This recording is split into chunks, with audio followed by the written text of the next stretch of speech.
네, 업종 중에 조선주 한번 살펴보겠습니다. 이전에도 한번 말씀드린 적이 있는데, 사실 이제 지금 상황에서 업황이나 산업적으로 가장 좋은 섹터가 뭐냐라고 한다면, 조선주를 꼽을 수 있을 것 같아요. 말 그대로 현재 시점에서는 모든 게 좋은 여건에 처해 있는 게 조선주입니다. 다만 이제 한 가지 단점은 그만큼 시장의 주목을 많이 받고 있고, 주가도 상당 부분 올라왔다라는 거죠. 그렇다면 조선주가 좋다는 것은 모두 다 알고 있고 주가도 어느 정도 이제 반영을 한 상황인데 여기서 이제 더 치고 나갈지 그렇지 않을지 그 부분이 관건이라고 봐야겠죠. 어찌되었던 간에 현재 조선 관련된 산업을 둘러싸고 있는 이슈들을 아주 간략하게만 핵심만 한번 챙겨보도록 하겠습니다.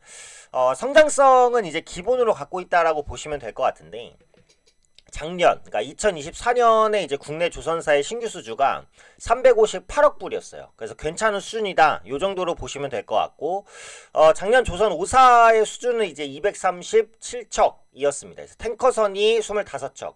2023년에는 7척이었는데 탱커석 수주가 상당히 크게 늘었죠. 3배 이상 급증한 모습이고요. VLAC도 25척 역시 한 3배 정도 증가. PC선 같은 경우도 2배 정도 증가했습니다. 특수선박을 기준으로 수주가 급증한 모습을 볼 수가 있고요. 국내 조선사들의 수주 잔고를 보면 3,800만 CGT 정도. CGT는 이제 단위입니다. 조선업에서 쓰는 단위고요.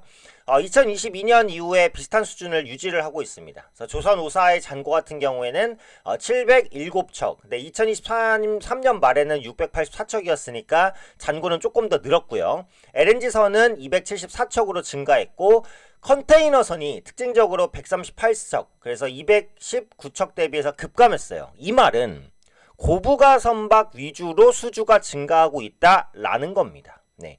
컨테이너선이나 벌크선 같은 경우에는 만드는데 기술력이 상대적으로 크게 필요하지 않아요. 그리고 중국 업체에서도 상당히 강점을 가지고 있습니다.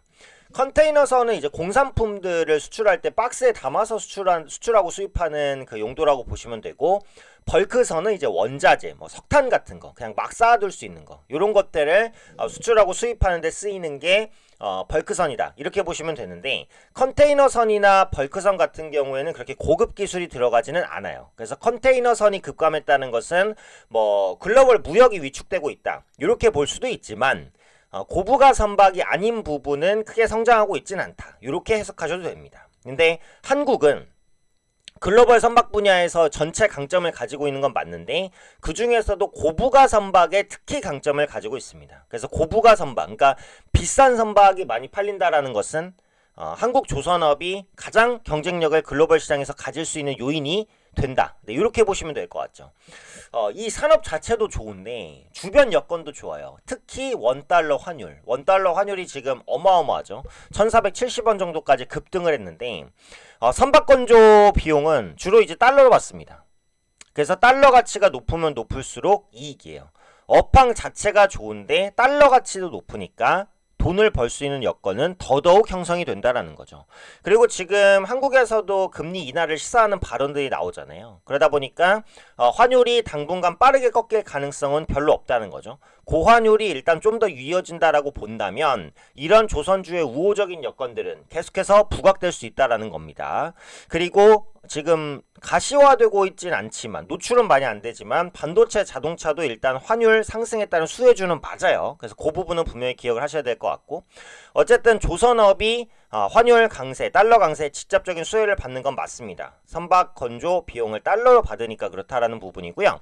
그 다음에 다른 여건들, 인건비 상승도 많이 완화가 됐어요. 그러니까 예전에는 조선업이 호황을 보여도 인건비가 너무 비싸서 인건비 주면 남는 게 없다, 이런 말들을 많이 했는데 지금도 인건비가 뭐 낮은 수준은 아닙니다만 인건비가 무섭게 치솟다가 지금 고점 부근에서 주춤하고 있어요. 그래서 인건비 상승이 더 이상 이루어지지 않고 있는 구간에 왔기 때문에 요 부담도 많이 완화가 됐다는 거고요. 그 조선사업은 우리가 흔히 말하는 3D 업종입니다. 굉장히 힘들어요. 몸을 많이 쓰고 위험하기도 하죠. 그래서 외국인 인력을 많이 쓰는데 이전에는 외국인 인력이 한국의 조선업 이런 그 사업이라든지 선박 건조에 크게 적응을 하지 못했어요. 근데 최근에는 상당 부분 적응을 한 모습입니다. 반복 훈련에 따른 영향이라고 보시면 될 것 같죠. 특히 외국인 노동자의 임금도 예전보다 많이 올라갔습니다. 그래서 그런 부분들이 외국인 임금 노동자가 한국에서 오랫동안 일을 할 수 있는 근거를 마련해 주었고, 오랫동안 일하다 보니까 숙련된 기술이 더해지면서 외국인 인력이 국내 선박 건조에 상당한 역할을 할 수 있게 됐다라는 겁니다. 그래서 이런 부분들도 역시 이제 인건비 부담 완화로 작용한다라고 보시면 될 것 같고요.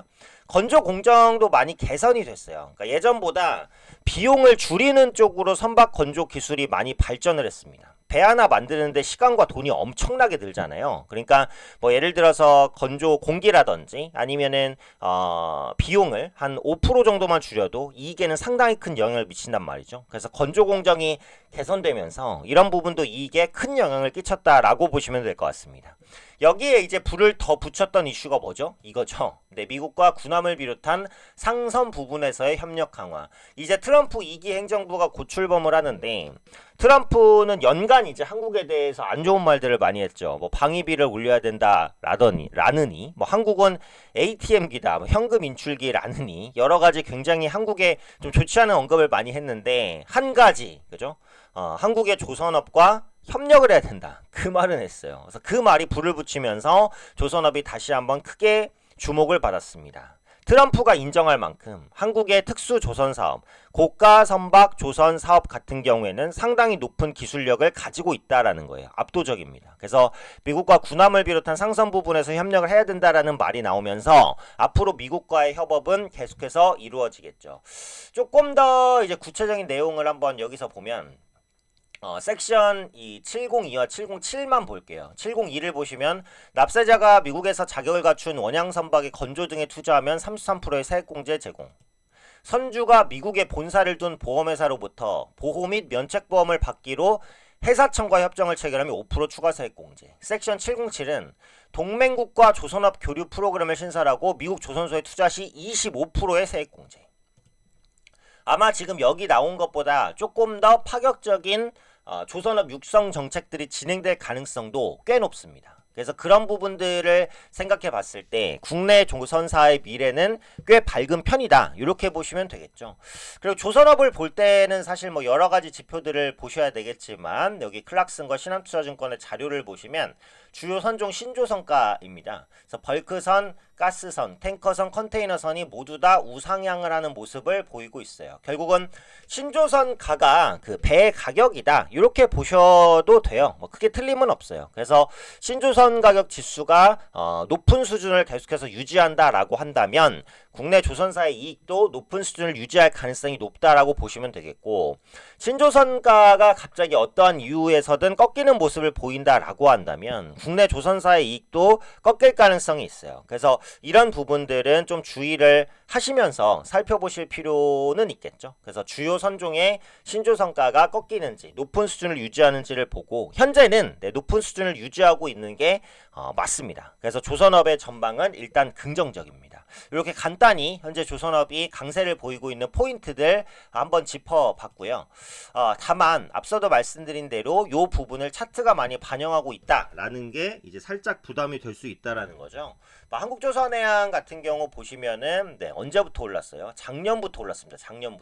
작년부터 우상향을 쭉 보인 다음에 최근에 상승폭이 더 가팔라졌어요. 그죠? 그래서 더 가팔라진 상승폭을 유지하고 있고 기관과 외국인의 쌍끌이 매수가 계속 들어오다 보니까 추세적인 우상향을 보였습니다. 이전 고점이었던 매물이 여기였는데 여기도 그냥 뚫어냈어요. 그죠?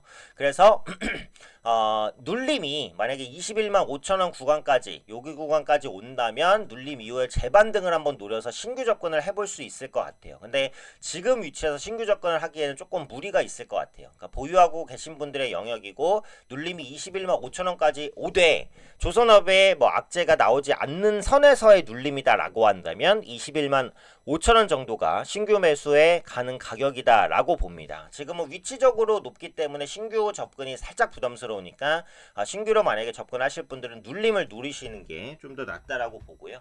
그다음에 삼성중공업 같은 경우 보시면 특수선에 좀 강점을 가진 업체죠. 역시 기관 외국인의 수급이 좋고요. 2023년부터 꾸준한 우상향을 역시 이어가고 있는 모습입니다. 이 종목 같은 경우에는 이제 신규 매수 타이밍을 잡는다면 60일 이평선이 좀 더 맞을 것 같기는 해요. 현재 주가 기준으로 60일 이평선 가격이 대략 한 1,800원 정도가 됩니다. 그래서 그 정도까지 눌림을 기다렸다가 역시 조선업에 특별한 악재가 없는데 눌렸다라고 했을 때만 접근이 가능할 수 있겠죠. 보유하고 계신 분들은 계속 보유하셔도 될 것 같고, 가장 요주의 종목이 이제 하나오션입니다. 이 가시성 측면이 다른 조선사보다 좀 떨어져서 실적 안정성도 좀 약한 종목이에요. 그래서 앞서 두 종목은 기관 외국인 쌍끌이 매수지만 이 종목은 보시면 수급이 조금 혼란합니다. 외국인은 매수 우위가 왔는데 기관은 좀 매도라죠. 그러다 보니까 주가도 등락폭이 조금 어때요? 네, 큽니다. 그래서 중장기적으로 투자를 하신다라고 한다면 한국조선해양이나 현대중공,